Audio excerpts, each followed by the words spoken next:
Okay, welcome, Cassandra. Thank you for your patience. I just need okay. Oh, I did not hide your last name. I must hide your last name. So yeah, it's been a hectic time for me. I know you booked online. I'm not really sure if you follow me on Instagram or not, but um, I've basically been going through an explosion. And yeah, so it's taking me a lot longer, even though I'm like working my ass off to try to get as many readings done as possible without sacrificing the quality. Um, Here I am. So I think you got yours on the first. I just finally finished my May readings last night, and so you were my first reading of June. So yeah, I guess I'm not doing that bad. I guess I'm only what, like a month, and it's the 8th/9th. So yeah, it's like what, yeah, a month is what is it's like 4.5 weeks, right? So it's like 35, yeah, like five weeks ish, kind of around that, a little bit more than 5 weeks. So I'm not doing so bad. Okay, so I've hit your last name. Let's go ahead and share screen, and let's actually get my timer on, because I'm trying to keep my readings. I'm trying to be learning to be more concise and less of a what do you call me, a Pisces Mercury, which is good. It's very good. But I'm trying to keep my readings to. I try to keep them to an hour, but I never succeed. I did 109 yesterday, but yeah, and more is not necessarily better, right? It's just like I'm learning that lesson of being efficient, being able to deliver. And I want to see, actually, before I share the screen, I need to check. I think you just got the reading and not the follow-up, which you'll be able to decide after this if you are interested in a follow-up session. Okay, let's close this down. While I'm looking for this, I'll just explain. You probably, oh yeah, no follow. Okay, yeah. So like I'd be willing to, like, the follow-up session is like basically how we take all of this. I've looked at 0 photos of you. I know nothing about you. I like literally don't even know like when you're born. Let's see. I mean, I have it here. All I know is your name, Cassandra, and that you're born this. Oh yeah, you're born literally a month from before me. And I know we talked, but it's so fogged in my memory because I talked to so many people that I have zero idea of your energy, zero idea. So it's all, this is one, and I haven't looked at one Instagram. I don't even know. Like, it'd probably take me about 10 minutes to go through my priority folder to find your Instagram. But yeah, like I'm actually gonna restart the timer. Okay, yeah. So basically, I know nothing about you, but yeah, the follow up is really about it's kind of like taking all this information and comparing it to your lived experience. That's like one of the big things, right? We're like, this is all that I see, but it's leaving out the whole free will portion, right? So it's where we're able to see how you've actually manifested what I talk about, and then also answering any questions you might have, right? So there's lots of usages, and I don't pressure anyone, but I'd be willing to give you. I think I have it on my site for 130, but I'd be willing to give it to you for $100 for the follow-up. It's like an hour long. Sometimes I go a little bit over. I just literally finished one. So you can let me know if you're interested in that. No pressure, obviously. And I'm gonna stop saying so much. Uh, uh, uh. Okay, so let's get started. So let's share the screen. Come on. So we have here someone who has a 29-degree sun in Aquarius, and their moon in Sag club, and you're born with all the same outer planets as me, like in their signs. So you have that same the same Jupiter Chiron conjunction. You got that Pluto and Scorpio, pretty much the same degree as me. I think mine's 17 degrees. And Black Lilith, you have all this going on. And yeah, and Aries rising, which is like Aries and Pisces are the two most rare rising signs. So let's get started. Let's talk about the most basic parts of astrology: the sun and the moon. Let's keep it simple at this point, right? Big picture. How does someone who has a Aquarius moon sun, excuse me, and the Sag moon, how does that work? Like, imagine these are two parts of yourself, right? How do these work? Very fucking good. Let me just tell you that. Both of these signs, and I have, by the way, we have a lot in common. I have like a lot of Aquarius in my chart, and I'm also Sag moon. So like I have my Venus and Mars in Aquarius. So like most of your energies are energies that I have in my chart, like that I know really well. So that's very, very good. So yeah, basically like one thing that I can say in common that these two have in common is that they're very freedom. Should I show my face? Because I don't know. And I'm gonna go, by the way, like I did this yesterday on accident, and now I had like my camera just like wouldn't work yesterday, and now it freaking works. Which is like literally this kind of stuff's been happening to me nonstop. But there will be times during readings, like I might not do it, but I found it to be very, very good, where I'll literally just like not film myself, and I'll just talk, and you'll see the chart. And what I'll be doing is I'll be like touching crystals and meditating and kind of laying back and just like walking around, doing things that like get me my intuition flowing more, you know. I've noticed that actually helps me. So I'm just letting you know that. But I might not do it. We'll see. Yeah, so freedom is like a huge word for you, right? Freedom to be yourself. You have an Aries rising is really important when you like, it's very, very important you have an Aries rising, because it makes it so basically each house in astrology, right, is in some way aligned with a sign. So the first house is aligned with Aries, and it goes in the whole the order of the zodiac. Second house with Taurus, third house with Gemini. Now, when you have an Aries rising, it syncs all that up, so that like your first house is Aries, which is in the first house in general is Aries. Second house for you is Taurus. Second house the second house is the Taurus house.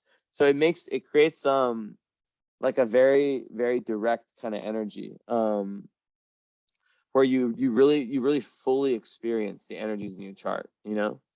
Like, while some people might have like most people would have a different rising, and they'd have, let's say like your 11th house, right? Aquarius, sun, it's in the house, 11th house is the house of Aquarius. Like, let's say, we'll pretend that your sun was in, just for the sake of this, Gemini, right? Or no, let's say Leo in the 11th house, right? Then we would have to be like, okay, well, yeah, you have a Leo sun, but then what does that mean that in the context of the 11th house? That adds kind of like an Aquarius-y vibe to it. So it kind of like doubles up, if you want to kind of keep it like that. Like, it kind of doubles up the energies, right? So okay, Aquarius, sun, Sag moon. That's what I knew. Like, my poor cat in. Basically, like, so all Aquariuses, especially at 29 degrees, that's called, it's a critical degree. It's a very karmic degree. It makes this lifetime very, very important for you, in the sense that it's almost like a transition where you're completing a lot of karma in this lifetime, as it relates to Aquarius, which is being yourself, right? So, when it appears in other parts of your chart, North Node is also in Aquarius. Well, there you go, being yourself, right? South Node in Leo, North Node in Aquarius. We have the same nodes, so like we're very connected in that way. And basically, what that's telling me is, have your North Node conjunct your Sun, 13 degrees away, but whatever, it's more conjunct your Mercury, is that in this lifetime, from a karmic past life perspective, you're trying to, it's very humanitarian, and you're trying to move more away from the me to the we, and seeing life from that perspective. My lips are all freaking dry. What the heck? Sip on some water really quick. But yeah, okay. So like Aquarius, like basically like the highest energy, and you can say this on your own too. Like there's a high, low, medium, everything in between energy of each sign. So the highest energy of Aquarius, that is your karmic goal. So when I think about that, I think of Aquarius people. They bring so much to the table in terms of like individualism, right? Like they are unapologetically themselves. They don't give a shit what other people think of them. Like, they are going to, they're gonna do what they're gonna do, and a lot of that revolves around that Sag moon, right? Which is also very, very freedom seeking, right? The Sag moon in the 9th house is all about exploration, like traveling. Like you have a natural need for traveling, especially when you're under stress. You need to get out, you need to move, you need to experience different culture. And if that's not something that's accessible, you know, obviously like it costs money to travel to different countries and stuff. Like, you know, it can be like in the kind of entertainment that you take in, right? And the things that, like, basically the moon is like your what makes you feel comfortable. So Sag moon's like me and you, like we feel comfortable when there's change in our life, but also when there's growth, right? So there can be this thing with Sag moons that I've just gotten over, this thing, like this FOMO thing. I've never really talked about FOMO in a reading before, but it's come up for me lately in my Sag moon, kind of like, you know, just kind of like talking about Sag moon. And Sag moon is, it can be the life of the party, right? And you know, lucky for you is that you have all masculine planets in your big three because you're Aries rising.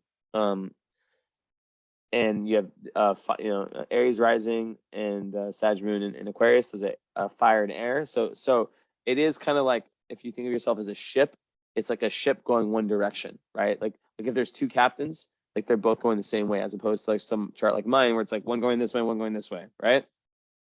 But basically, like you're really trying to be there for the people, like and be very, very selfless.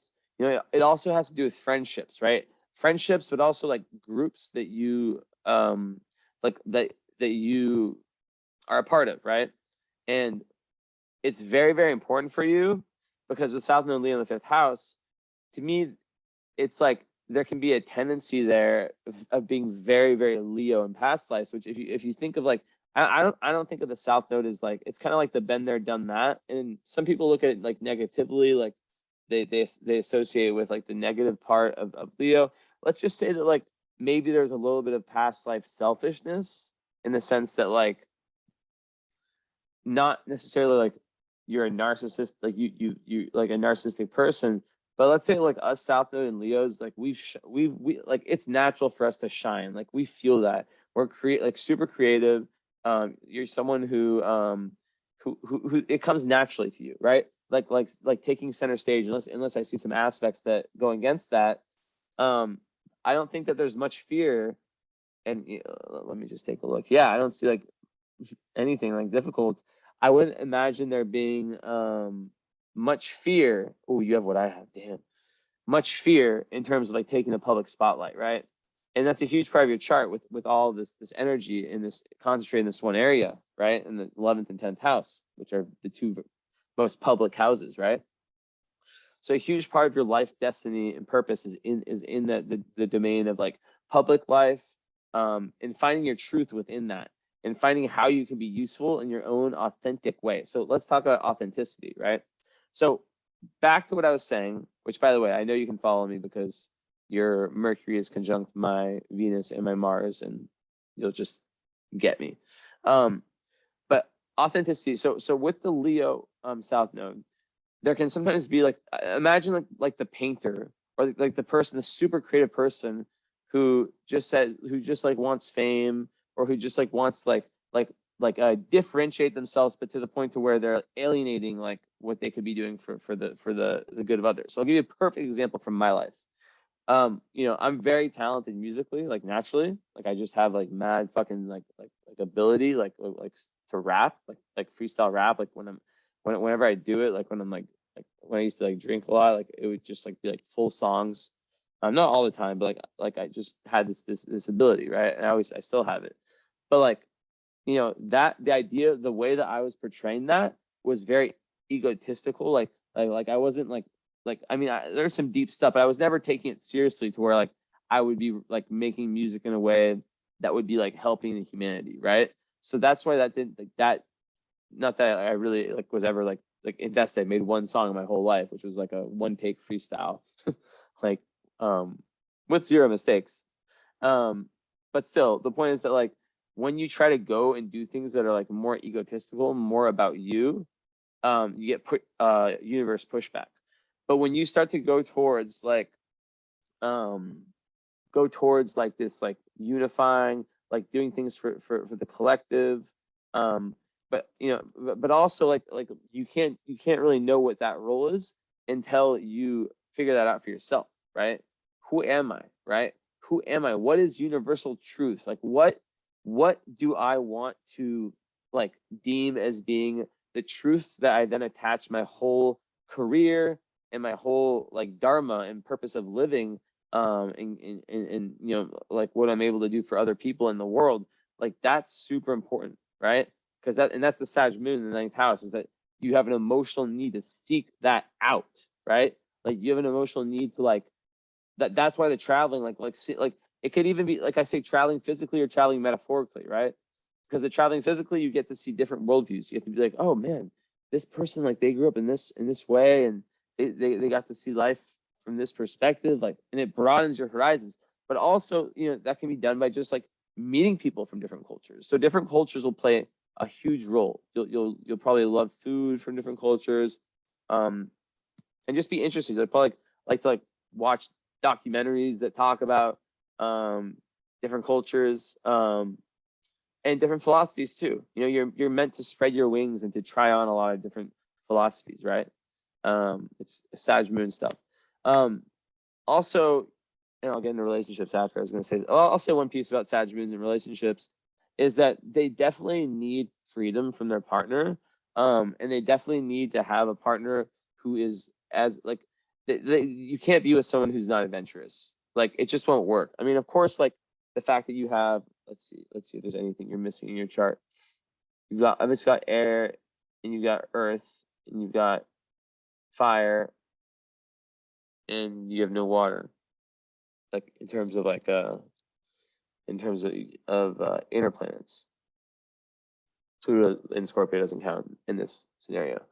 So lacking water, right?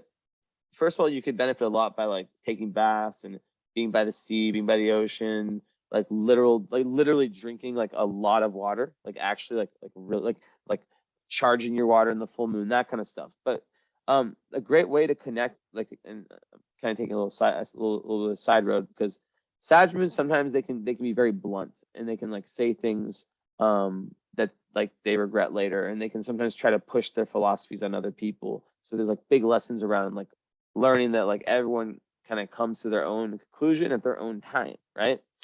But when there's lack of water, because I'm a Pisces, right? So like I have that water. There can be a difficulty, and looking at other aspects too, a difficulty in, I guess you could say, picking up on like other people's emotions.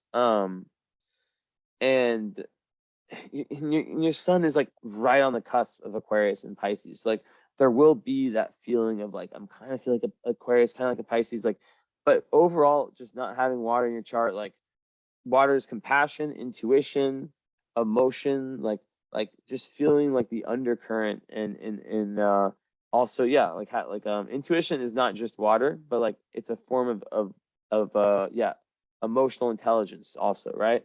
So when you lack water, sometimes people who lack water can lack empathy, or lack like emotional understanding of like what other people go through. Like they can like visualize it and feel it on a logical level, but it can be difficult for them to actually fully like feel it, like fully, because they don't have that experience, right? So that's not to say that you don't have pain, and that you don't have that you didn't go through suffering. Hell no, you have fucking Chiron in your IC, right? But at the same time, and you do have Jupiter in Cancer. Jupiter's kind of like a middle planet, but like still, like and it's, yeah, I mean, like it's like where's your Chiron? Let me see. Conjunct Jupiter, is it making any aspects? Second.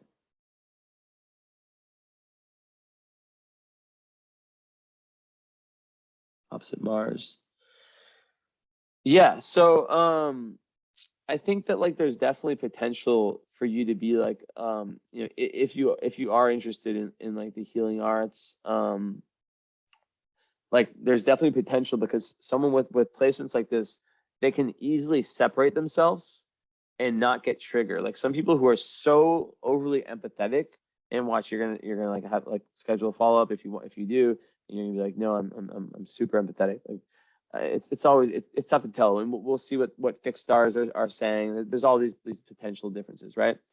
But like basically, yeah, there's definitely potential for you to be like someone who can like not be emotionally led in their profession and in their everyday life, and make decisions from logic, like in times of emotional turbulence, which is such an Aquarius thing, right?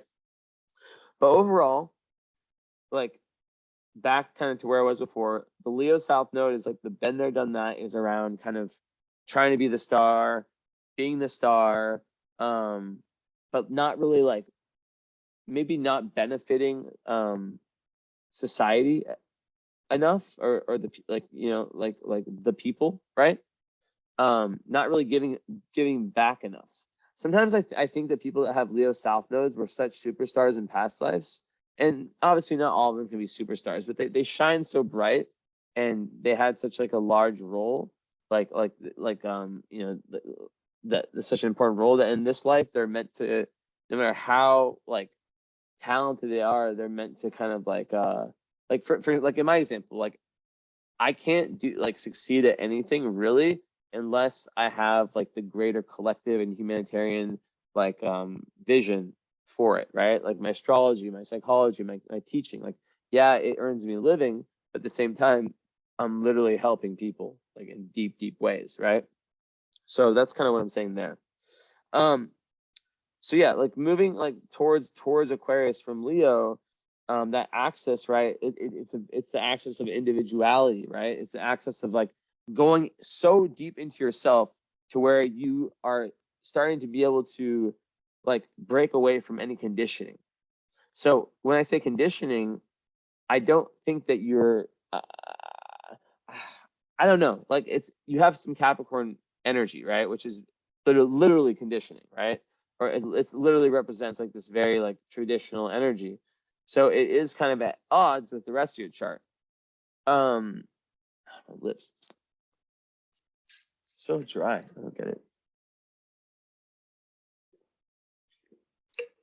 Actually, I do 100% get it. Your lips get dry when you're dehydrated. I went on a run and I probably didn't have enough water. Should keep this close. Keep your friends close so your water closer. That's what they say. So yeah, basically, yeah, that's kind of the energy I see there. Is that understanding like what high Aquarius energy is, and moving towards like you, like even if you have parts of you that are more traditional, like it's very important for you to be the person, like, you know, like the water bearer, the one who, like, you know, who chose the path like less chosen, right? That person, the person who beats to the beat of their own drum, like I like beats to the beat of their own drum, like I could say it over and over, like that's so Aquarius. Like they're not looking around and thinking like, oh, what are what are other people going to think of me? They're looking around and they're looking within, right?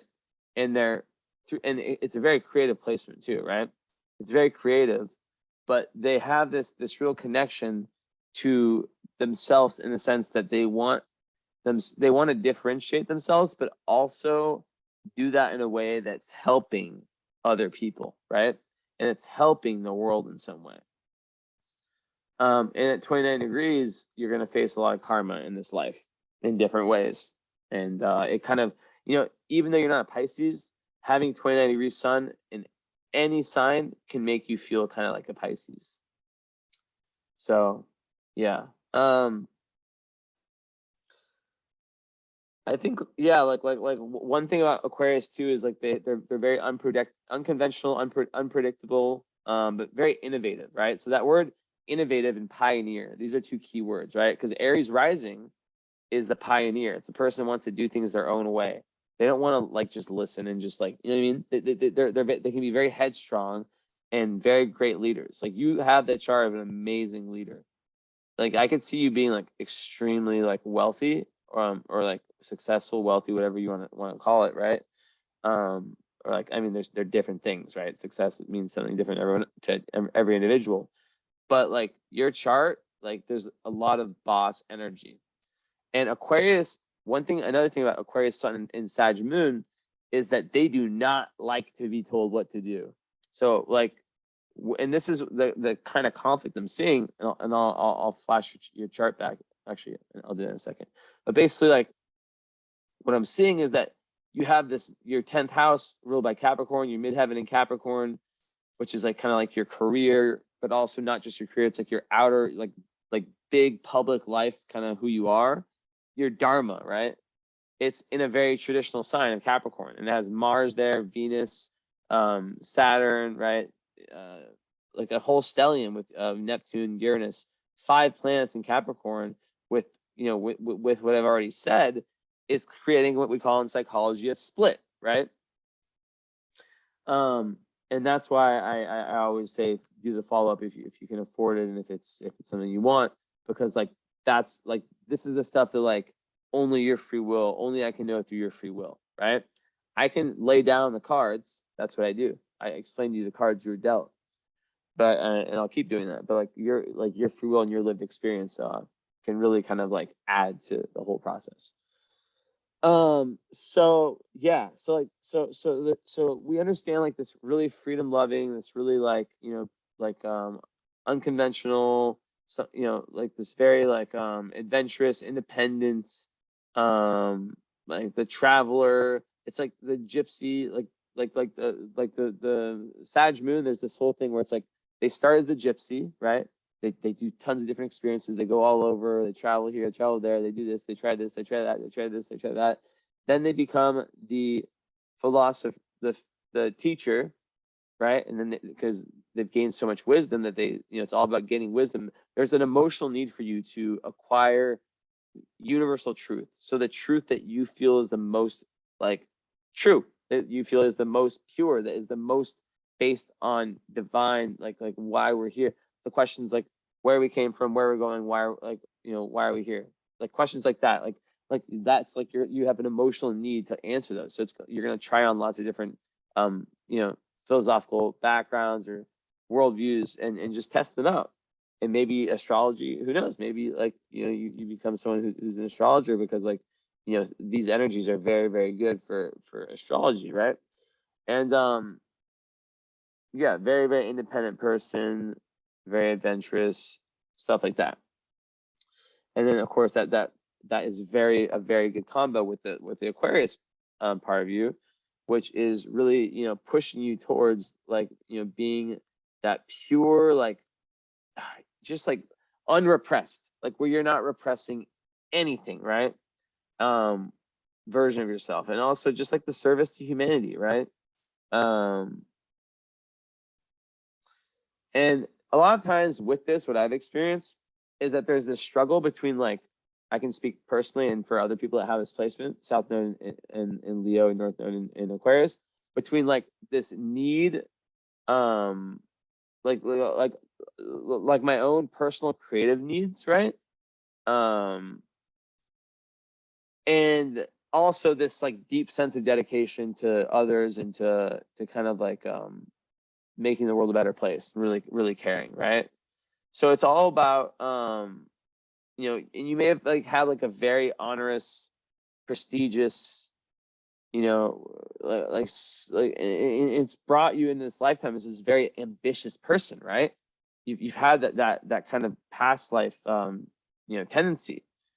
But it's like, how can you lay those aside, those personal needs, in order to like give to the collective? And that's kind of how I see it. Yeah, just serving humanity. And also like it can be like about letting go of like any of like really possessive and like any relationships like that are like, sometimes the relationships, fucking lips, can just like take all of our energy, like the ones that are more toxic. So it's really like important for you to have relationships where you're still able, like where they're not like you only have, like I wrote about in my book, like Pisces live 9 lives, so literally can't talk. And it's not my idea, it's Joe Rogan's idea, but I still wrote about it. The energy bandwidth, we only have a certain amount of energy each day. So when you're giving that to like a relationship that might be toxic, or it might be whatever it might be, that's like taking away from what you're able to give. And people who have this, a lot of times they have to like make decisions, like where it's like, okay, do I want to be with this person even if I love them? Like you have to like kind of look at your relationships from that perspective of like, like, is this person like taking away from me and my most important mission? Now, also Mercury, right? The planet that rules speech, how we think, how we communicate, all that, it's right next to your north node. It's closer to your sun. So that is doubling down on what I said. It's going to give you a very unconventional, unique way of expressing, like very like kind of futuristic, like ahead of your time ideas. And the fact that it's with the north node is saying that like it's like a karmic quest for you, not only to embody this high Aquarius energy, but for you to speak it and for you to be about it in all of your conversations and all of your, not all of them, come on, that'd be a little bit intense. But like for you to really like open that throat chakra and connect to that authenticity of who you are, right? Now, that's one part, right, of the chart. That's, a big part. And the untrained eye would look at this and be like, oh, you have, these placements, Aquarius with Aries rising in Sag moon. Oh my God, like you're such a free spirit, you're such a, like you're so unconventional, like you're a rebel, you're a traveler, you're a gypsy. I think I already said free spirit, right? Yeah, like I said that, like very free spirited person, like you go with the flow in life, you're a boss, you don't just like you don't allow conditioning to affect you, like you speak your mind, like you've gone within yourself and found like what it really means to be you, not what society has told you it means to be you. And that's what it is, right? That's what we see from just the sun, moon, and rising, the three most important parts of your chart. But. And let's share the screen a little bit. But then we have all this. Then we have all of this in Capricorn with the midheaven. So what do I make of that? You ask. You didn't ask, but metaphorically asked. This is a very, very contradicting. So this is the thing about Saturn, though. So Saturn, in Capricorn, obviously, is very. Capricorn's ruled by Saturn, so it works perfectly. And people who have Mars in Capricorn tend to be very successful. This definitely creates lots of early setbacks. So your Saturn return, which you experienced recently, like me, was a great time of probably like especially in terms of your success publicly. You probably felt like a lot of pressure lifted away from you, and like your heart, like you probably felt before like you were like pushing forward, but then getting pulled back. And like a lot of famous people have like a famous or successful, they have like Mars and Saturn in like a square, in like a conjunction, square, opposition, because it just creates dedicated, hardworking people who don't have it easy, who experience like lots of setbacks early in life. Now, back to kind of how I was connecting all the dots, right? So this energy, right? It creates especially in relationships, right? It creates a lot more of a traditional. So it's like, it's almost as if there are two parts, right? Where one, as I'm not going to re-say what I just said. Let's just say the free spirit and then everything else I said, that whole poem. But then also there's this other side, right? Mars and Capricorn, right? Like it can be very, very headstrong, and it's very, very good for success. So like don't get me wrong, this is very, very good for success. But I just think that it creates and maybe it's good, maybe it's like what you need, because like actually now that I think about it, it's the only Earth in your chart, and Earth is what grounds you. So maybe this is actually like a really, really great thing, because it kind of brings you back down to earth, because Aquarius and Sag can be like two of the signs that are just the most like out of this fucking world. And maybe it does bring you back down to earth. But the fact that it's in the 10th house, like just starting off with like, okay, so we have to break these all down, right? So just Mars conjunct midheaven, same degree. That is ultra power into your career. You have your willpower is just straight into your career, into what you're doing on like a big world picture, right? But this is the thing. We already talked about how it has to reflect, like you have to reflect as an individual your highest energy of Aquarius, right? But Capricorn can be very, very conditioned. It can be a sign that's like, doing very traditional types of jobs and careers. So that would be like my main question would be like, how have you managed to kind of like work through that split, right? But it gets spicier. Then we look on the other side of the midheaven, right? And we see, and it does matter that these are in Capricorn, but not that much. Like, and I don't really talk about outer planets besides Jupiter and sometimes Saturn in terms of their sign, just because like I want people to know that like it does matter. Like when you meet people from like a different generation, like you'll notice those things, but they don't represent actual physical functions within us, like the big three, the big six do. The big three: Sun, Moon, Rising, and Mercury, Venus, Mars. Those are the ones that we actually have a Mars function, our assertiveness function, a Moon function, it's our emotions, what makes us feel comfortable, all that. Sun is our purpose, our identity. Ascendant is, how we express ourselves, our outer personality, our mask. I say Mercury is how we speak, how we think. Venus is like, what we value, how we love, our love language, musical, like taste in the finer things in life. And yeah, and then Jupiter is kind of just like in what way we expand, and how we expand. But yeah, so like that's like the big thing is like, how do these work? But what I was going to say is that the two closest planets to your midheaven are not only Mars, well, Neptune is right there too. In fact, so it's 18 plus 7. Okay. And then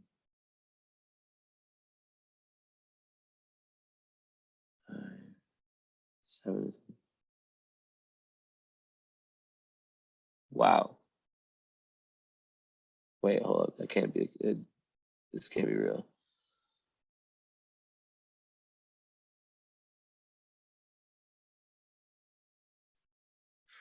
Okay, so that's crazy. So, okay, check this out. So your midheaven to the 0.0 degree is exactly the midpoint between your Mars and your Neptune. So if you actually calculate 14.33 and 14.07 and then 13.42, you'll find that the exact middle between 13.42 and 14.33, it's 14.06. It might be 14.08. It's like literally like it's that close. It's like one off, which doesn't matter. So Neptune conjunct the midheaven creates someone that has. It's almost like in Uranus is there too, where there's like, and I met a lot of them. My brother is one, where their career and what they do has to reflect like compassion and doing things for the collective, right? And there has to be some level of, sometimes there's like a level of sacrifice, which is super interesting, because I think I'm gonna move over to my desk really quickly. I just feel like being over here. I don't know.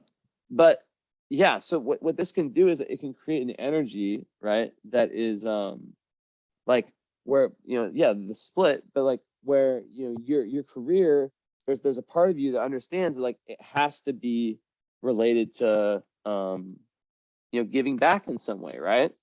Or else like things just don't work out, which I talked about before with like the Leo South Node, right? Like when you're moving towards, and maybe you've had these times in your life where you know, and we're different people, you know. Oh, my cat's on my seat. You know, I'm a Leo rising. I have a 5th house sun, you know, in Sag. His 5th house is Leo, so I have a lot more Leo energy than you.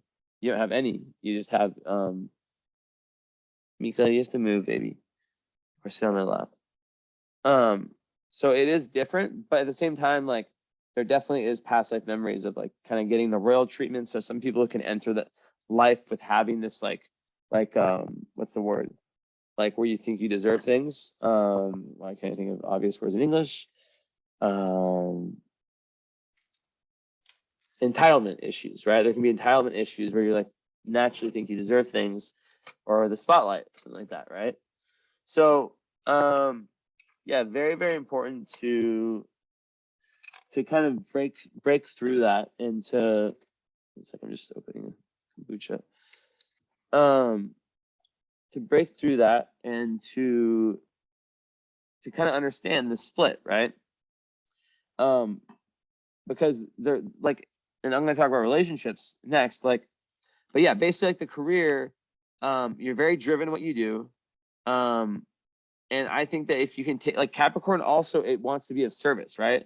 And because your Mars, okay, now it gets interesting. Because your Mars is conjunct. Ooh, okay, I like this. I figured it out. So your Mars is conjunct Neptune, right? And Uranus. So regardless of that, when that happens to Capricorn planets, it makes them very empathetic. So it makes you really, really driven, but it actually kind of adds some of that empathy and the stuff, you know, that lacking water that I was talking about earlier, right? And you definitely are probably someone who's very driven in what you do, but you want to do something, you know, you want to do something that's helping, maybe like nursing, or who the fuck knows, you know, it could be anything, like being a doctor. So maybe it could be like a more like traditional type of like profession, and you know, stuff like that, like something that you know, that's sure to pay the bills and all that, but then also where it has to like give back to the people.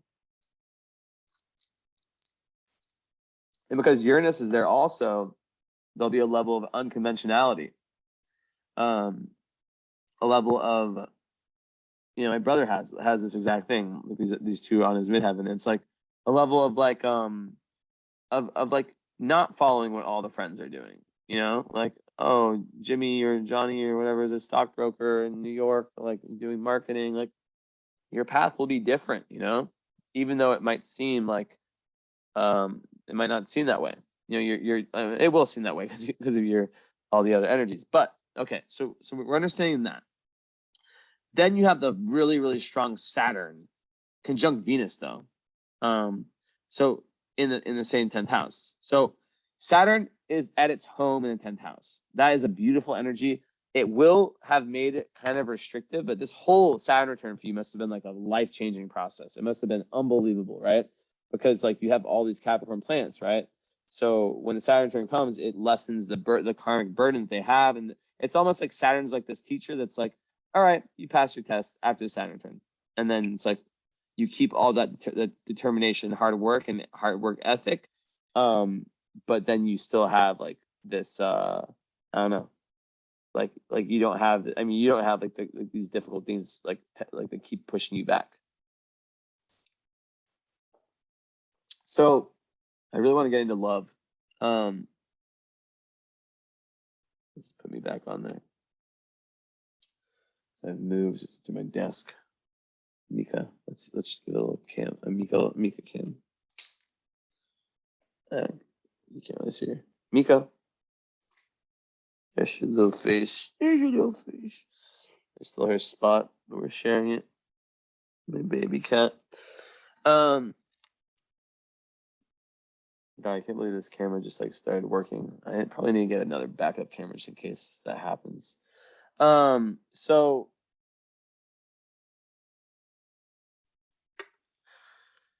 yeah, moving forward, the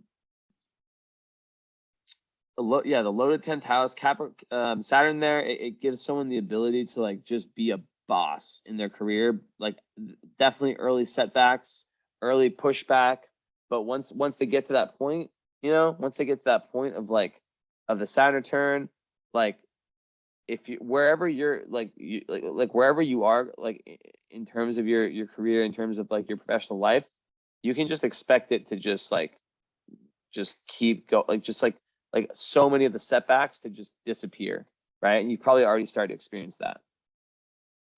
Kind of like me. And then Venus there. So now let's kind of get into the love stuff, right? So Venus conjunct Saturn. Typically, people who have that struggle to find meaningful relationships until they reach their Saturn return or after. You see how important this is? So they might meet their lover during the Saturn return, which is 29 and a half, usually around that age, 30, sometimes 29, or after, right? And what happens though with Venus rules love, but it also rules how we love ourselves. So when it's in Capricorn, there can be lots of restrictions and lots of pushback. Are my eyes red? Whatever. There can be difficulty in that, and there can be perfectionist tendencies, which like this is like such a split. Like this is like such a split. Which I see a lot of splits in all the charts I do, but like this is like a huge split. And I'm super curious, like how because I mean like the more powerful planets, the sun, moon, rising, we call them planets, you know, even though they're not planets, like those, you know, are all kind of saying the same thing, but like then there's the stellium in the 10th house. But I think the best way to channel it is like to understand like the whole thing about the Aquarius and about being okay with being different and giving back to people, and then taking the highest energy of Capricorn, which is like like having honor and like really wanting to do something that like that like helps people. Like that's like think about MLK. That's like prime Capricorn energy, right? Someone like that, like where it's the most hardworking sign, Capricorn, right? But they can sometimes be so ambitious that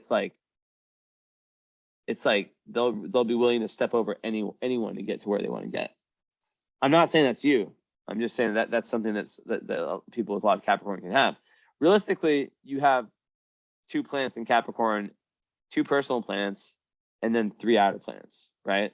Which is, as I told you before, I mean, Saturn in Capricorn, I definitely count. That definitely makes a difference because it's like we both have that, and like it's like in the best place it could possibly be. Your Saturn, like you have like the best Saturn ever. In Capricorn on the midheaven. Like, come on, it doesn't get better than that. So that's major success. You're someone who like people see as a responsible person, great leadership potential. And yeah, like everything when it relates to career, you have to like watch out for workaholism, right? For sure. But I think that the other parts of your chart can kind of push that away. But here's the thing about Aquarius though, is that Aquarius can be a little bit like, and you'll be very lucky in your life because you have Jupiter trine your sun. But let me get a book out. Aquarius, like I've noticed there's like almost like 2 types of Aquarius. So my grandpa, he was a double Aquarius, and you could have sworn that man was a double Capricorn, right? And that's the thing in traditional astrology. I'm getting a book, by the way, 1 second. That you know, Capricorn. Hold up. Capricorn, or excuse me, Saturn was ruled by Capricorn and Aquarius, and in modern astrology, Aquarius is with Uranus. And but it goes to show, regardless of what you make of it, that like you know, Uranus, like the Aquarian people can be very Saturnian. You know, they can be very hardworking, obsessed with what they do, and very stubborn. Nothing like a good kombucha. I found the best brand. So fucking good. So stubbornness is another thing we have to talk about. Oh man. And maybe you're laughing right now. I don't know. Maybe you're not. But usually, like with this kind of chart, I'd be like, this person is stubborn as fuck, but they definitely get to where they want to get, especially after 30. Yeah, as I said, love life. So okay, so first thing is obvious. Venus conjunct Saturn. It makes it difficult to like lots of like restrictions in terms of your self-love and your ability to like really like you can have like you can be very, very like have like very like hard on yourself, and that comes when you have Chiron on the IC. That means that like in your childhood there was some type of, in Cancer, there's some type of like pain with your family. You know, there's some type of like spiritual pain. Maybe as like an Aquarius who's like the rebel, the black sheep. Maybe you were just the black sheep, and maybe it just really hurts you. Like maybe you were like me, or you're like in a family where like, you know, like your astrological makeup, or your whatever you want to call it, your makeup as an individual was just way different than like most people, you know?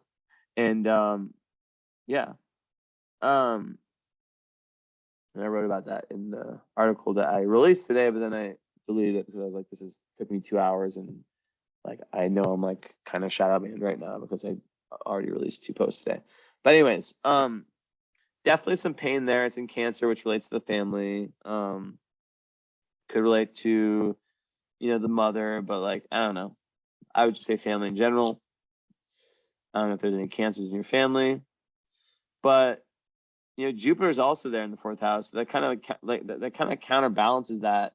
But like, you know, in a Placidus, when this Jupiter would be in the 3rd house, and it wouldn't be conjunct the IC, which in that, if I was doing Placidus, I'd be saying like, you know, you have a great ability to like expand yourself through your voice and through your communication, and how like you know, getting your emotions out. Is Miki giving me the room? She gave me the room?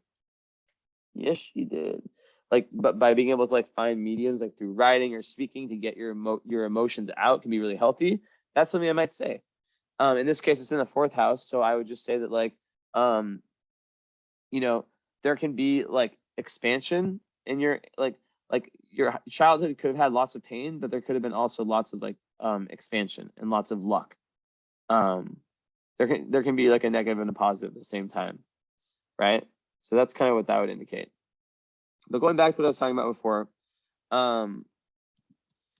yeah, like Capricorn Venus is very, very or Capricorn, excuse me.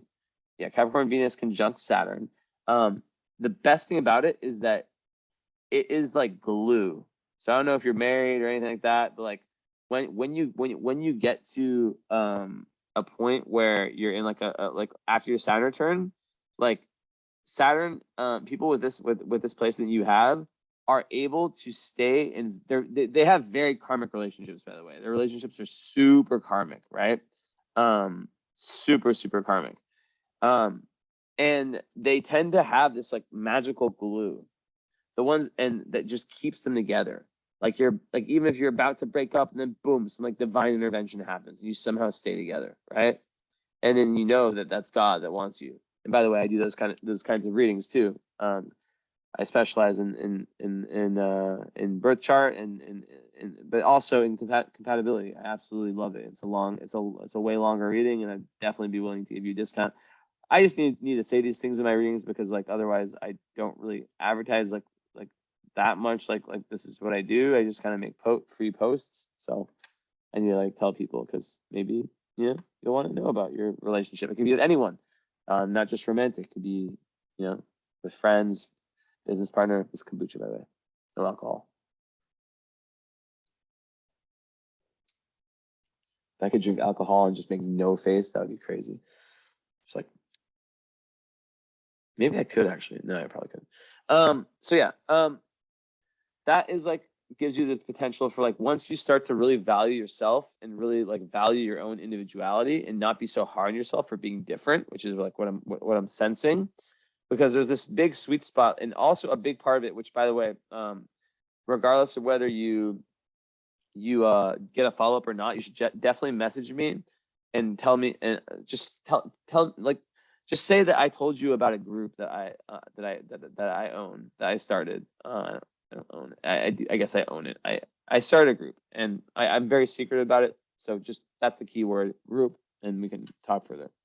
But being a part of like a group that like is more in line with like your true self, you know, like other like-minded people, is super advantageous to you. And that's like what you know, kind of the sweet spot in your chart. One of the sweet spots in your chart is when you can like when you can be very social with people who really are like your tribe. Finding your tribe is so important.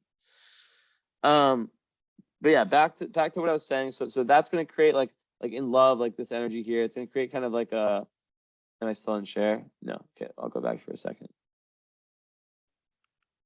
So that's gonna create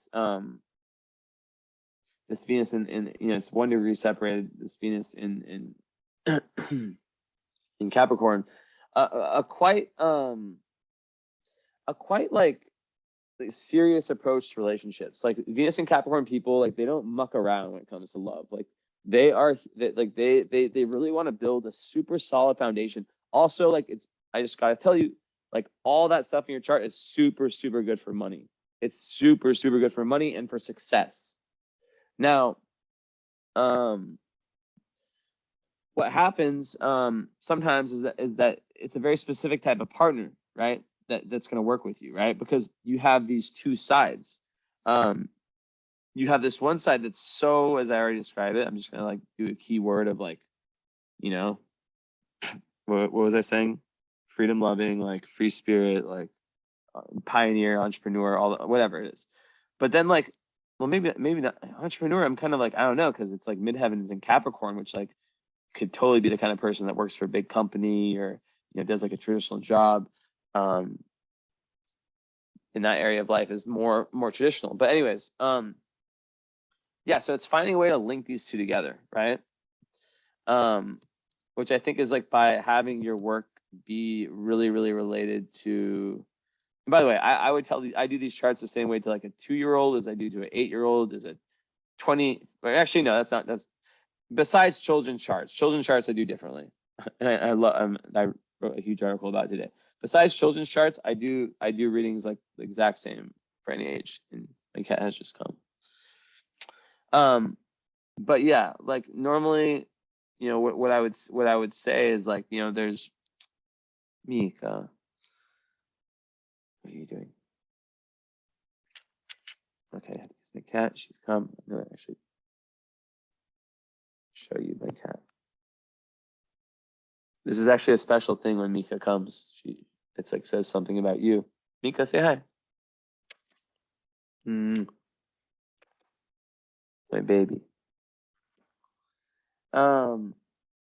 So yeah, there can be a really serious approach to love, as I was saying, and it can create a type of individual who, like, it's not every day that you're going to meet someone who, at the same time can like have this very like serious approach. Like think of the metaphor of like building like the foundation to a building, right? To like a skyscraper. Like it's really like the period of where you're actually putting like building the foundation that takes the longest, right? Then after that, that's kind of how it is for you in relationships. But like with that energy, you have to get past Mika. Stop knocking shit. Mika, those my AirPods. Bad Mika.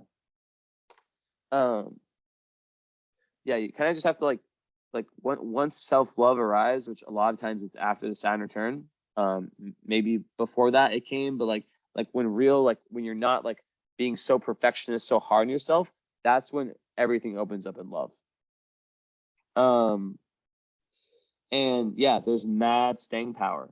Like your relationships are like they're very karmic and they're there to stay. And you have the ability to really like even like build, like think of like power couple relationships. That's like the 10th house, like with all this energy. It's like you can have like these like maybe like you'd be attracted. Where's your Juno? In Scorpio. So yeah, like conjunct. Okay, wow. So 8th house. Okay, yeah. So like this is interesting actually. This adds a whole new dimension. So I'm saying all this, right? So there's like the serious approach, right? Mars there, it's kind of similar, right? Some like you're very ambitious, but you're also very free spirit. So it's like finding someone who, like, they don't have to be like that themselves, right? I guess like I was like, who's like that? I'm like, I'm like that, I'm someone who's actually like that. So there's other guys who exist who are, there's probably a lot actually, who are very driven, very ambitious, but then also super individualistic and super like free spirited. And it's just not every day that you'll find one, and very entrepreneurial and pioneering is a better word. But that's kind of what you'd look for.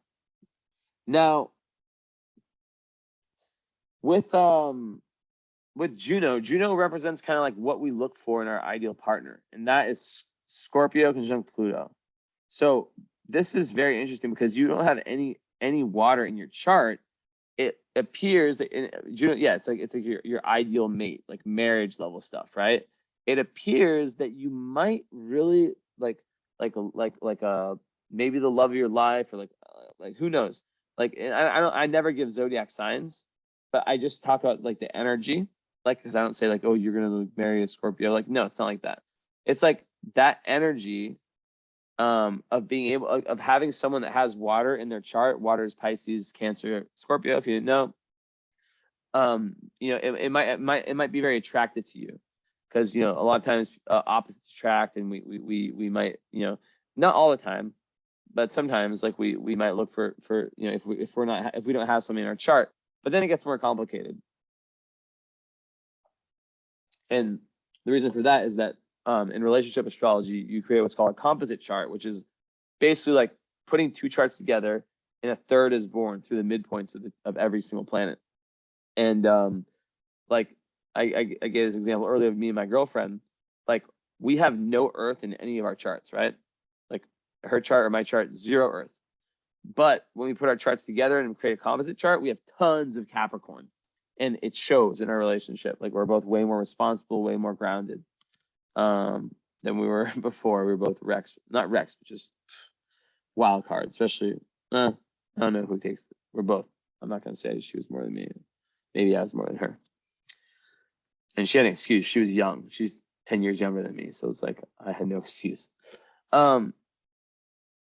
So definitely like looking for also a level of emotional intensity, and where you can face your own darkness through your relationships, just shown by the Pluto and the Black and Lilith in the 8th house. And you'll seek relationships that can have like a very spiritually, emotionally, energetically transformative effect on you, right? 8th house. So that might be kind of like what you kind of go towards, right? And it's interesting because that whole process of the death, rebirth, and transformation of the 8th house, of getting involved with kind of going deep within our own shadow. Where's my photo book? That actually completely relates to your big picture chart. Now I really have to show, because I'm painting a picture, or not painting a picture, I'm showing you this. So like 8th house is here, right? The goal here is to, like, with your Pluto there, and with Black and Lilith and Scorpio, is like you can definitely be like I have it, so I know these placements, right? It's like you're really looking for like this real death, rebirth, and transformation, and it's where Pluto likes to be, right? Right. So it's maybe what you could call like the best place you have your Pluto. But the fact that Black and Lilith is there is basically saying that like when you're at your worst, like not necessarily like it's not a planet, it's just like a potential. Like when you're at your lowest energy, your lowest vibe, whatever the fuck you want to call it, you might be someone who can be manipulative. You might be someone who can be very use like power, and kind of like deceitful stuff like that can come out. So with this process, the Juno there, it makes me think that like there is some level. I'm going to read you from my Pluto book that's handwritten, that I wrote when I first started astrology, like literally start doing astrology professionally, like 4 years and in like 4 months or something like that ago, or 3 months. So Pluto in the 8th house, it wants to challenge its pre-existing sense, and this is very karmic based on past lives. So its pre-existing sense of identity, its needs, talents, and resources. So yeah, it wants to challenge the pre-existing sense of identity, needs, talents, and resources. So Pluto in its own house represents a deep confrontation with the parameters of what we are and what we are not. Which literally, how much does that relate to what I said to you about the Aquarius? What you are and what you're not. The symbolic forms of power, like people, money, rituals, occult, sexuality, are used in order to osmose that power into themselves. Interesting. There's also this tendency for attraction and repulsion. where you can like have this like really intense attractions to different people, things, and then also the same vice versa. The essence of this dilemma is rooted between the discrepancy between the ego and soul's desires. This is the most important part. So the discrepancy between what the ego wants and what the soul wants, which can become locked in a very extraordinary struggle. The soul wants empowerment / expansion through new knowledge and new ways of deeply relating to others / the world. So I'm gonna read that again.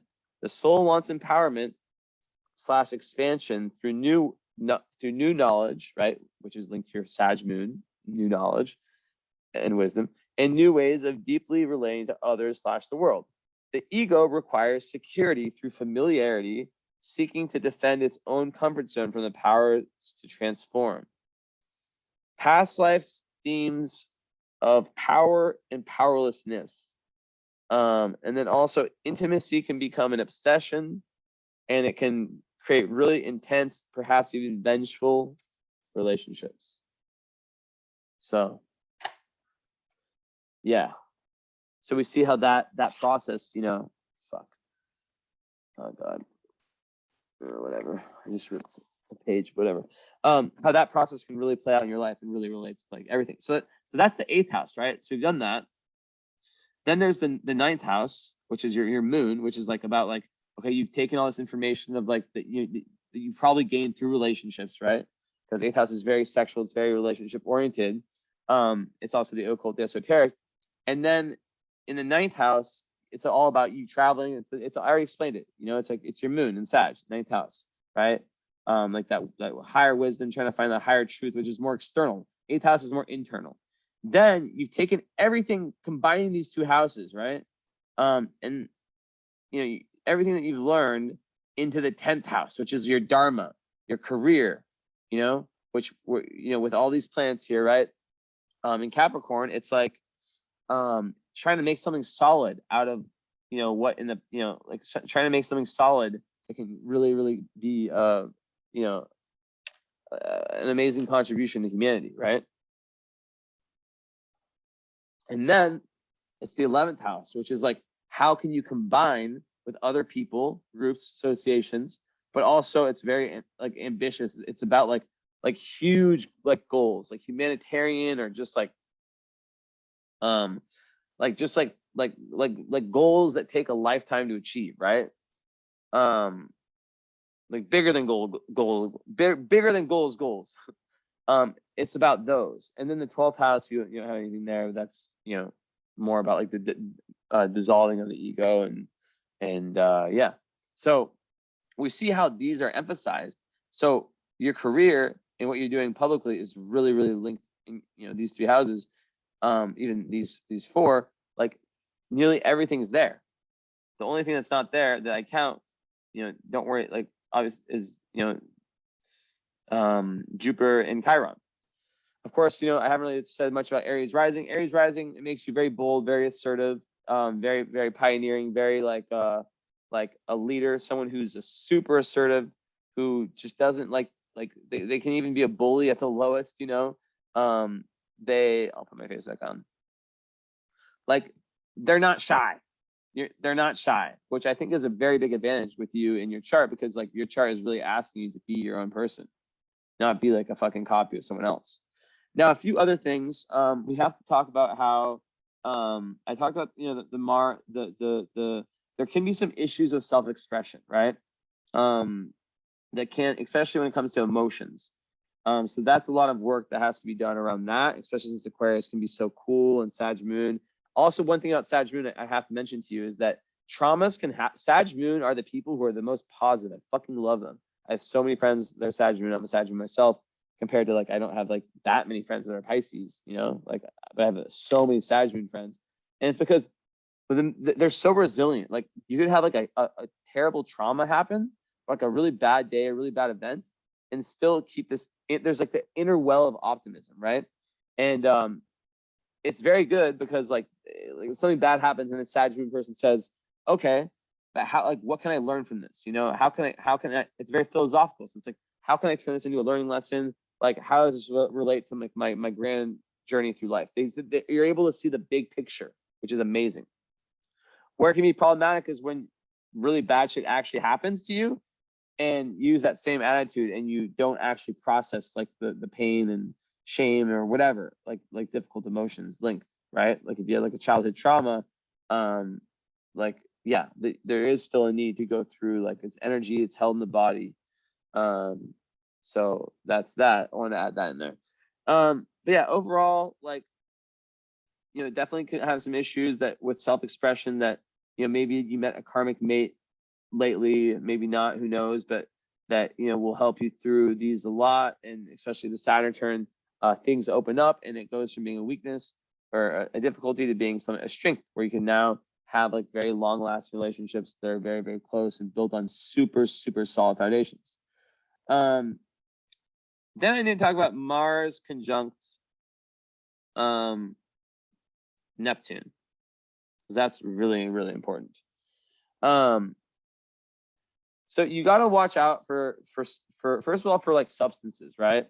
Because like, as someone like there can be this tendency or this desire or whatever you want to call it to, of course, yeah, on one hand, save other people and be there for humanity. And this isn't necessarily a bad one. It's a conjunction, so it's not a square.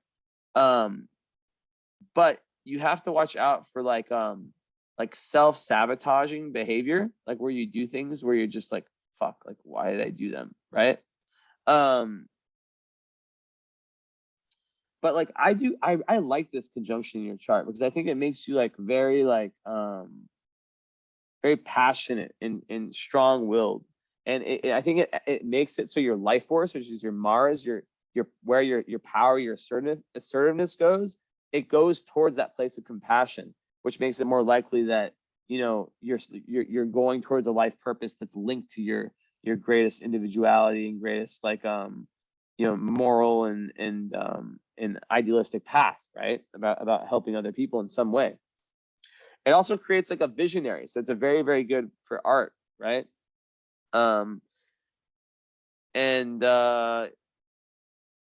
Yeah, like you have to watch out though for like disappointments and addictions, right? And also like people who have bad intentions and who come in and are bad, right? But also it creates a very sexual and magnetic energy. It just does, right? And even at like the mental level. So summed up in one phrase, I would say it's a very strong spiritual energy, even if it's in Capricorn. So we see here, now that I've broken it down, that because of these outer planets, this isn't like as bad of a split as I thought. Actually, it can totally like be used in a very, very constructive way to where you're really hardworking, right? And once the vision, which is like the Sag moon is trying to get the vision of like what's important, once you're following that with your goals in your career, then it's amazing. So a little bit more about like, relationship stuff. Vertex in Libra in the 7th, the 7th in Libra. I mean, you're gonna really look for like, like kind of balanced, like fair relationships that are peaceful, not much fighting. Even though like I did kind of contradict that. Like there are at some points you're gonna have to go through lots of intensity in relationships, but definitely like lots of fairness. That's kind of what the ascendant in Libra, you'll go out, like it make you more interested in those types. Vertex there in the 7th. It's basically saying your doorway to higher awareness is through partnerships, whether it's romantic relationships, business partnerships, whatever it may be.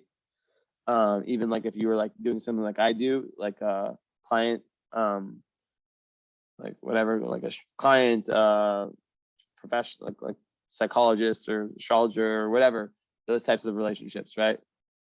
Client practitioner, I guess.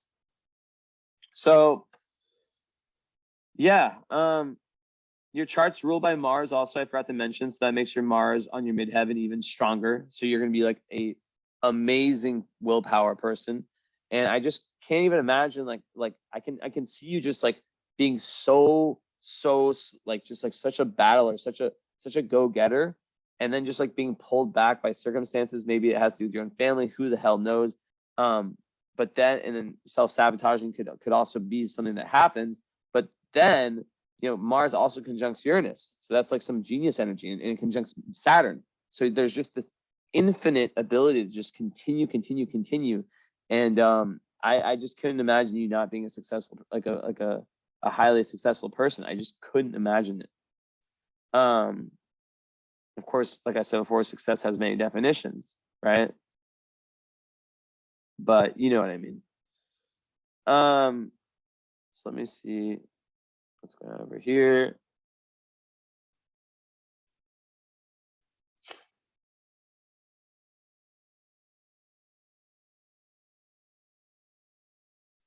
So, okay, your ascendant is conjunct base in Kaitos, the star, so that can give some melancholic tendencies, like some anxiety, even though you're like Aries rising, make one very thoughtful, but it's a very minor influence. I think I'm just gonna stick to, like, the really strong influence of the stars. I've said enough already.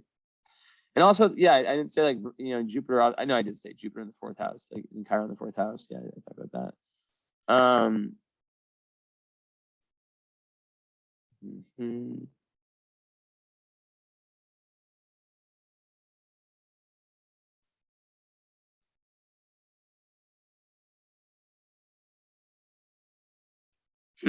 Interesting.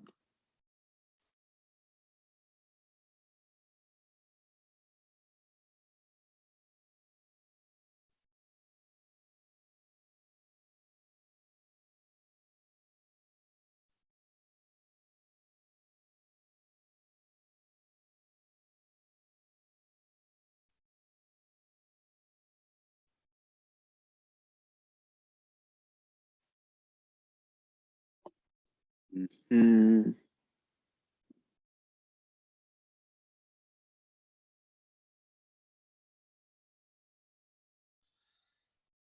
Okay, let's actually open up my fixed stars.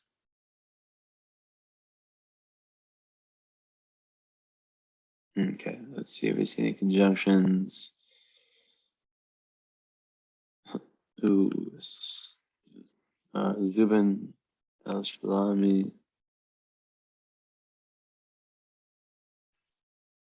Okay, it's out of orb. I'm just gonna do 1 degree orbs. I'm tired of like the 2 degrees. It's like should be exact. Let's take this in there, midheaven. Okay, which midheaven? It's 14. So lots in. Okay, so let's go one by one. So 17, 9, 7.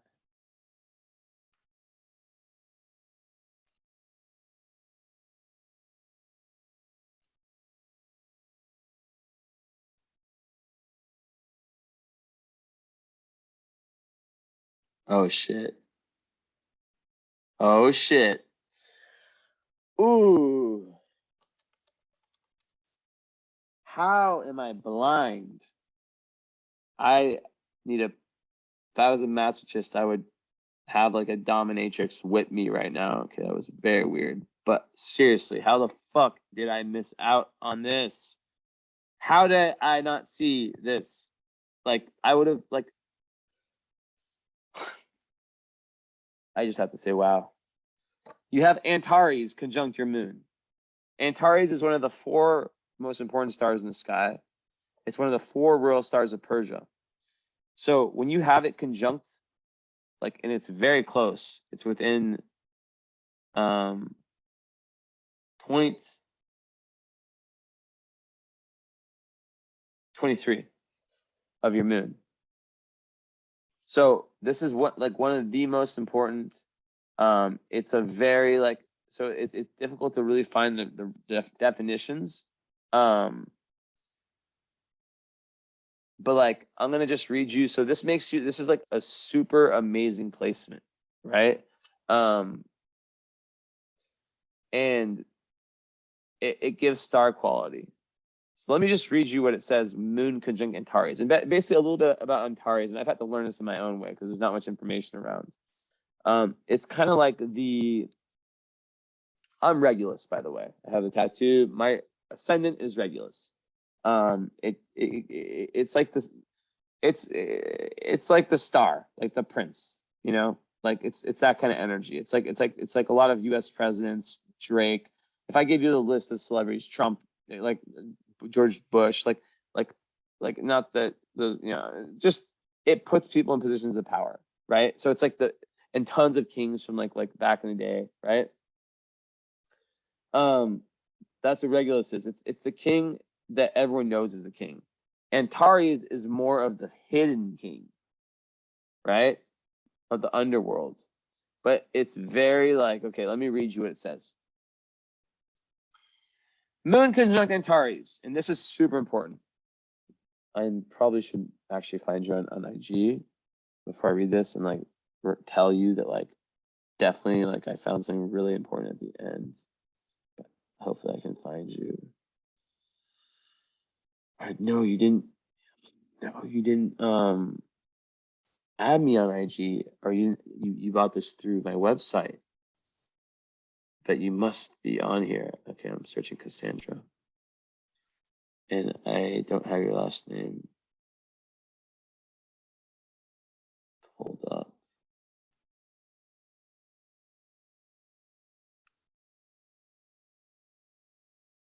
Okay. I'm just gonna see if I can just get lucky. Nope.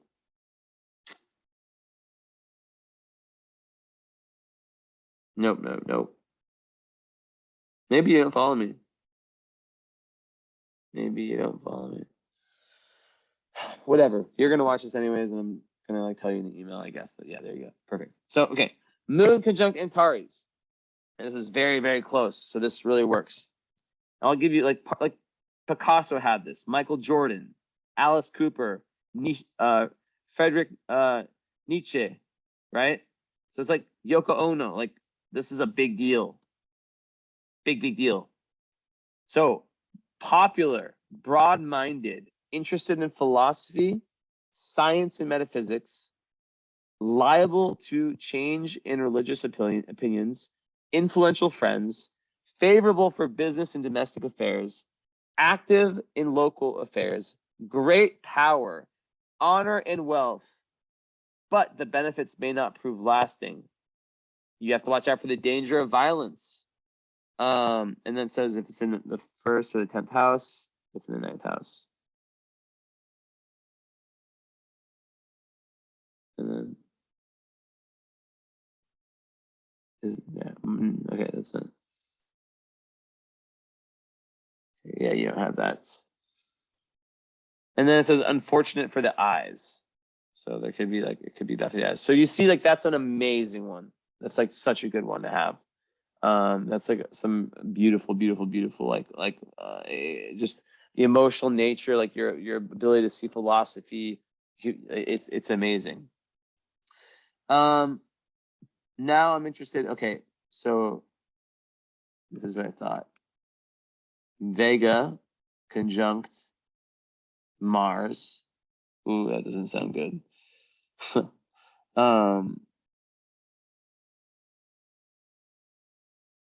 Let's see what's going on with the Capricorn ones. So we've got 14. So Vega, okay, midheaven conjunct Vega. That sounds good. But you midheaven and Mars together. So it's 14, I guess 8, 13, 14, 8, 13, 14, 21, 22. So 8, 13, 14, 21, 22.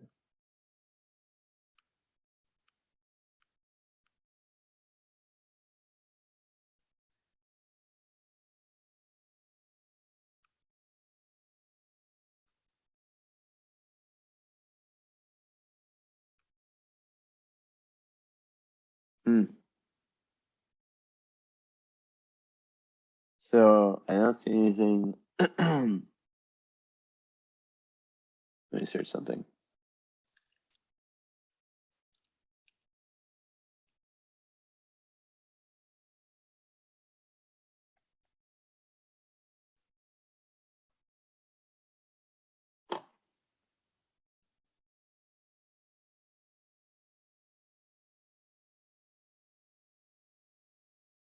let me see. Let's see what's going on here. Okay. Oh, okay. This is the thing I was looking for a long time. I just found it. Cool. Okay. Yeah. Also, just so you know, the Antares is the heart of the scorpion. It's the archangel Oriel, the watcher of the west, spirit of adventure. Watch out for injury to the eyes. It can make someone very stubborn, suspicious, but it's a great fortune. Okay. So was it 23? Okay, so your Venus conjunct, I guess, barely conjunct Peacock. What is Peacock? It says vanity and love of display together with a long life and sometimes fame, fortunate for Venus, which you have your Venus there. Look at you. Vega. So we'll dive into Vega, and that's the most important one because it's conjunct your midheaven. Luck in politics, artistic talent, fleeting fame, double dealing, generosity, practicality, fortunate, Venus or Mercury, and it is not that. 9 and 29. I am way over my hour mark, but I just get so into these. Okay, so that doesn't work. Okay, so let's go back. I'm definitely saving this resource. I'm gonna put it stars 2. I'm gonna put this on my dashboard.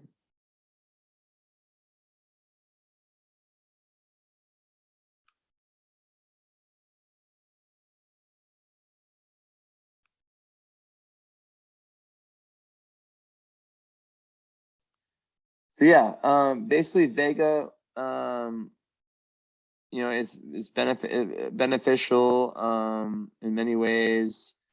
Hopefulness, refinement. I'm just kind of going off these definitions. It can make its natives grave, sober, pretentious sometimes.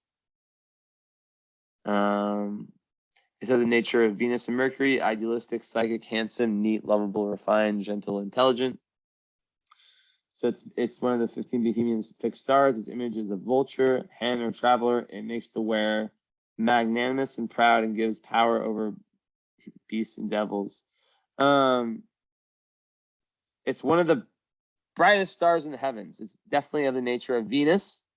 In classical times, it was said to be a particularly good omen when Vega was matutine subsolar, conjunct sun above the horizon in house 6 or 12. And it says in natal charts, it can indicate a poetical and harmonious nature. The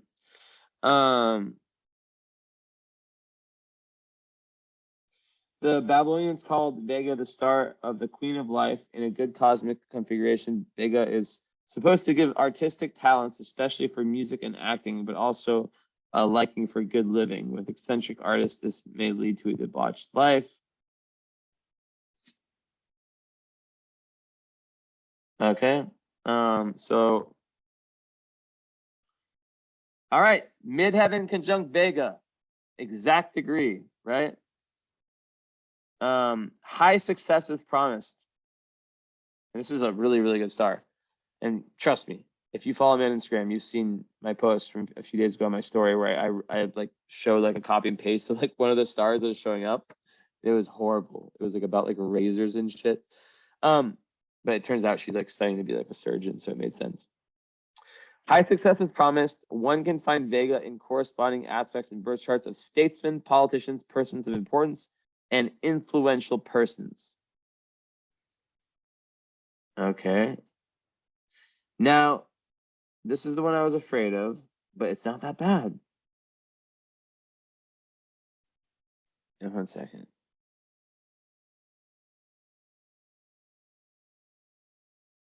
Hold on.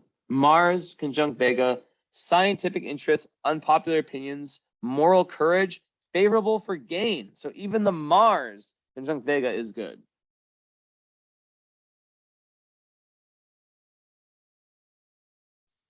And then 2-degree orb.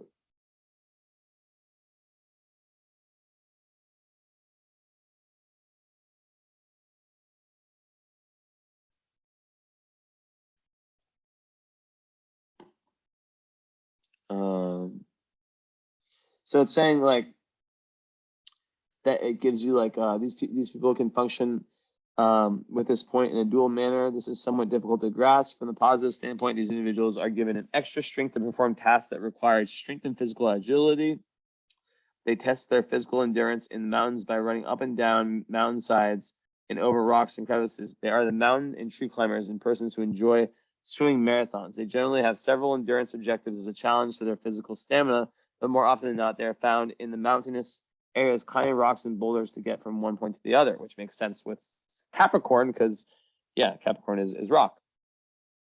Well-balanced people with this position would do very well in testing their physical endurance. However, those with difficult aspects to this point can suffer an accident, Esme, Cat 2, Cancer, that would damage the right knee and thus keep them from enjoying their sport of endurance.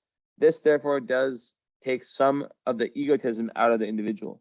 Many take on physical endurance as a challenge and as a sport, but there are those who are so determined to gratify their ego that they damage their body. This is masculine pride. So that wasn't bad at all. It was a great start. So yeah, that's pretty much, and then was there anything in 21, 22? I don't think there was. We already talked about that one, whatever the hell it was called, chestnut or whatever. I know I'm butchering it. But yeah, that's pretty much it. Or I guess I could say the part of fortune, which is in which is in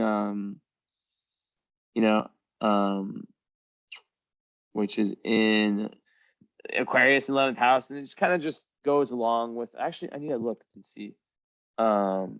Basically part of fortune, 11th house for in Aquarius, it's kind of like where you can find joy, and it just goes along with what everything I said.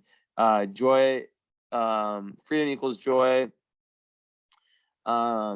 and like when you're doing your best for the world, for like compassion, for for the collective, that's when like when you come up with ideas also that uplift or serve humanity, that's when you really like feel like you're in your zone, in your kind of flow, right?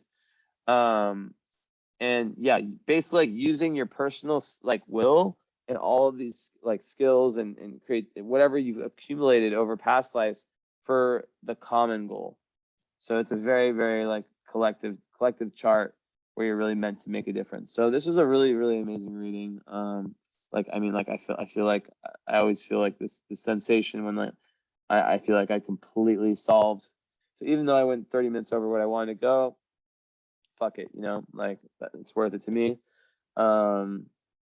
Like it's just a great feeling to really like have solved everything, or like to really have like seen every piece, and I don't think there's any stone. So yeah, let me know about the follow-up. I highly suggest it. It is still a lot of unknowns with how your lived experience, as I said before, matches up with what I said. And then also like it's great, when you get a birth chart, it's such a special occasion that in a lot, unless you've had your chart done a lot of times, which in that case it's like, okay, whatever. I suggest getting that, and there's no rush. Most people probably watch it 3 times and take notes before they follow up. And also know that this is like the birth chart reading. You get this done once, it's done after that. But I also, like, just as important as your current astrology, like I could have given you all of this. This never changes, right? This is like locked in birth chart, birth. Every year I want my clients, I mean, I think it's a good idea. It's very good for them to come to me once a year, especially after getting the first reading, if they're able to. Of course, finances, are difficult for everyone, but I, keep it affordable and give discounts to people who are coming back to do the current astrology reading, which is like, I don't know how much you know about astrology, but basically like that is how the transiting planets, how everything that's constantly in flux in the universe is affecting your chart, and it kind of gives you like, if this reading was the book of your life, that one is like this current chapter, that other reading. But that one would be done like, I mean, you could even do like, that one's like a live reading also. I used to do them just like recorded like this one. I do that one live now because I found it to be way more effective live. Because of that, it takes longer. And also because of that, it costs a little bit more, but it's still on a huge reduction. And you're not going to find better value. You know, it's impossible. I don't think it's possible. I don't know. I don't know if it's possible. But you know, I don't do this for money. I just like to help people and earn a living through astrology. So let me know about those. And you could totally also just only get the follow-up and not do the current astrology, or like, you know, do the current astrology and not the follow-up. Like, it's whatever, or do them both. Like, a lot of people do them both together. And you can message me on Instagram at Jesse Innocent Astro. If that's not where you found me, that's crazy, because that's where I have like everything, like 25,000 followers, where I post daily, like tons of really intense stuff. I didn't see your name in my following, but I know people have different names. So yeah, or you can just shoot me an email. But Instagram is way easier if you have it to send me a message. It's a lot easier for me to communicate in that way. And yeah, I can definitely give you like a good price if you're willing and wanting to do these supplemental readings, which are very, very important. But with that aside, it's been a pleasure. Thank you so much, and I hope you enjoyed, and hopefully talk soon. All right, bye-bye.